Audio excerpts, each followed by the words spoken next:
со ѕидови кои се распаѓаат и без соодветно загревање. Студен ходник во кој во време на пандемија која е во експанзија неретко се прегледуваат и пациенти.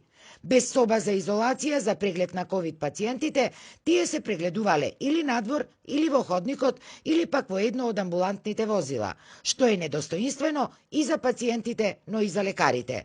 Ова е сликата на Прилепската итна медицинска помош која работи во објект кој е стар 1 век. Кога почна пандемијата COVID-19, ние бевме организирани со изолација на пациентите во посебна кола, комбе, за исклучиво за преглед на пациенти и носење на пациенти до болница од COVID-19. Рачунајќи на тоа дека се стоплува времето, иди лето и така функциониравме. Ама сега со пандемијата продолжува нашата голгота. Тоа сега, значи, не е достоинствено, затоа се залагаме да се оспособи таа амбуланта. Ништо од ветувањата дека службата ќе биде преместена во здравствениот дом, па 5 медицински екипи продолжуваат да работат во само 3 веќе руинирани простории. Сега засега е статус кво, немам никакви информации, сега останува како што е, вели началничката на итната помош, доктор Снежана Петровска.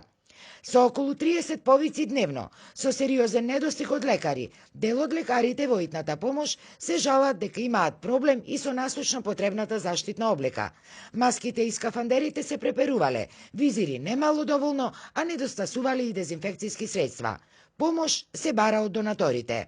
Пак апел мој до компаниите, ако имаат маски, визири, заштитни одела, добре дојдени се во нашата служба. Имаме потреба од плюс маски, заштитните облеги, скафандерите се перат.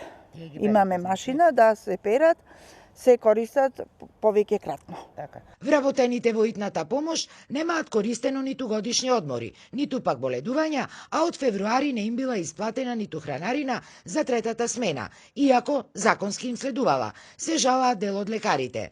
Иста била состојбата и со работните униформи, кои не биле набавени подолго време, па сега секој се снаоѓал како знае и умее.